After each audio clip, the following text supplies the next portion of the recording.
Vlada Vojvodini obezpečila sredstva za pomoc društvom za borbu protiv cukrovej choroty u Vojvodini.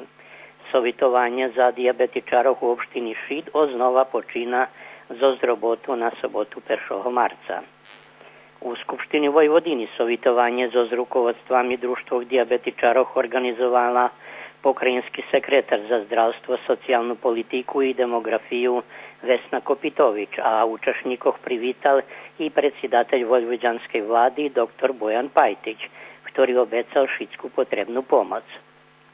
Sovitovanju prisustovali i predstavniki Ministerstva zdravja Srbije. Finansovanje društvog diabetičarov bude kvartalne, centralizovane nabavljanje potrebnih materijalov za akcije, a sovitovanja za pohorenih od cukrovej choroty muša počať so skorej.